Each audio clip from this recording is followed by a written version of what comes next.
y'all, welcome back to my channel. My name is Shamika and this is Check the Rhymes. I am super excited that you're here. As always, thank you so much for tuning in.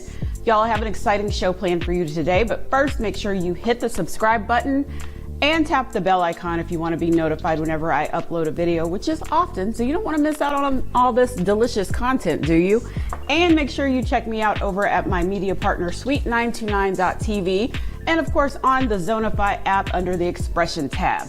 Now that we got that out of the way, let's hop into today's show. So, some of you may remember in 2015, Muslim American rapper Mona Haydar and her husband, Sebastian Robins, they had an Ask a Muslim project. It was a booth offering free donuts in exchange for dialogue in the wake of the Paris and San Bernardino extremist attacks. Now, I don't know if you guys remember that, but then Mona dropped a hip hop anthem shortly after that. So it was one of the best protest songs of the year. So you can head to YouTube, just search her name and it should come up.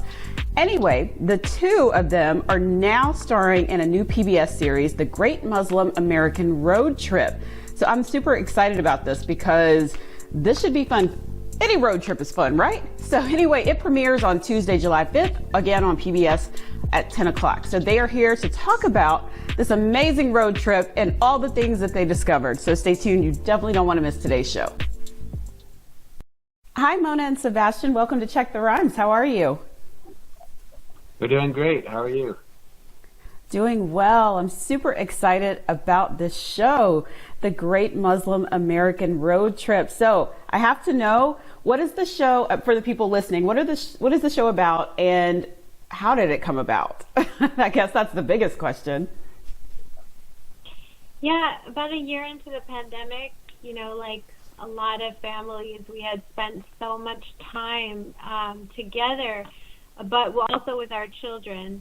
And Sebastian and I had been married close to a decade now, and we just needed a little break. And my mom, bless her heart, took our kids and let us take a little road trip across Route 66. We started in Chicago, ended at the Santa Monica Pier, and did the whole thing.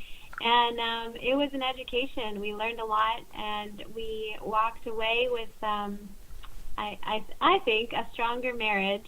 And we learned so much about what it is to be Muslim in this country.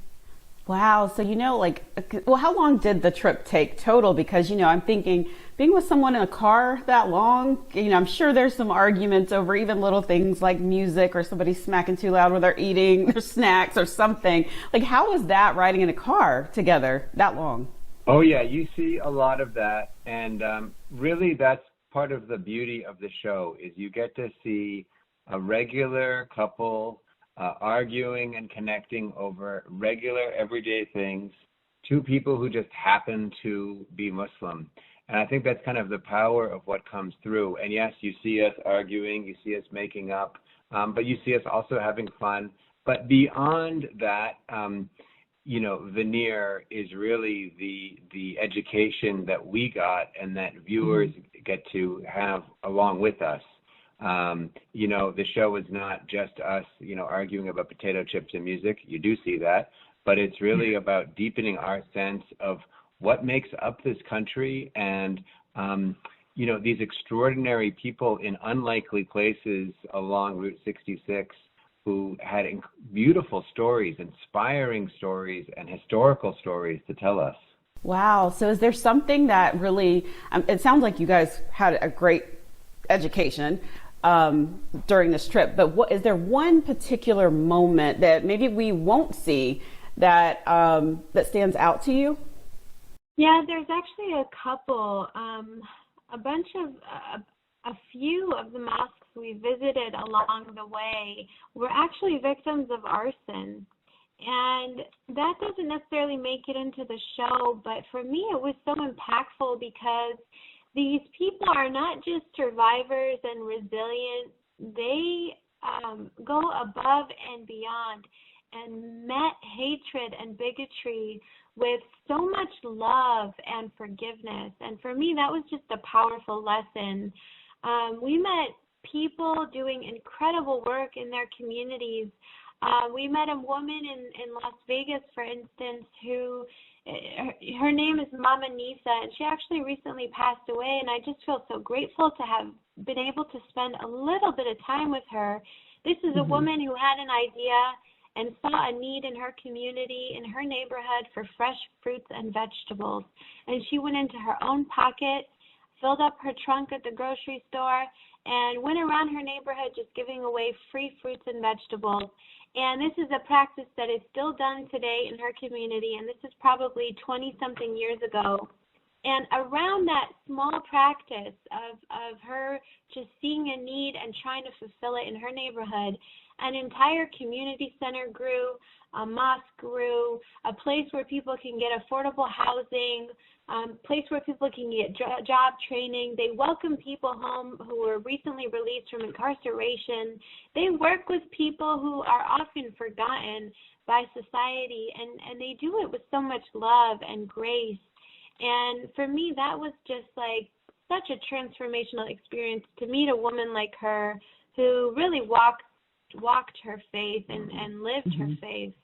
Wow. And I hope that for myself, I hope that people watching that they're inspired to do something in their own communities that kind of is similar to that or exactly like that. So speaking of that, was there something that you guys hope that viewers will take away from seeing your experience? Yeah, I mean, in addition to being inspired, which Mona and I definitely were, our sense of when Muslim history began in this country kept getting pushed further and further back in time. And I think viewers kind of get taken on that journey all the way back to the year 1500. But in addition to that, what Muslims look like, I think really gets, viewers get a chance to kind of examine that. You know, the single largest group of Muslims in this country are African Americans, and it's largely an overlooked and forgotten group. They make up the single largest community. We started our journey by meeting the daughter of the great Muhammad Ali, Mariam Ali in Chicago, a powerhouse community activist and organizer.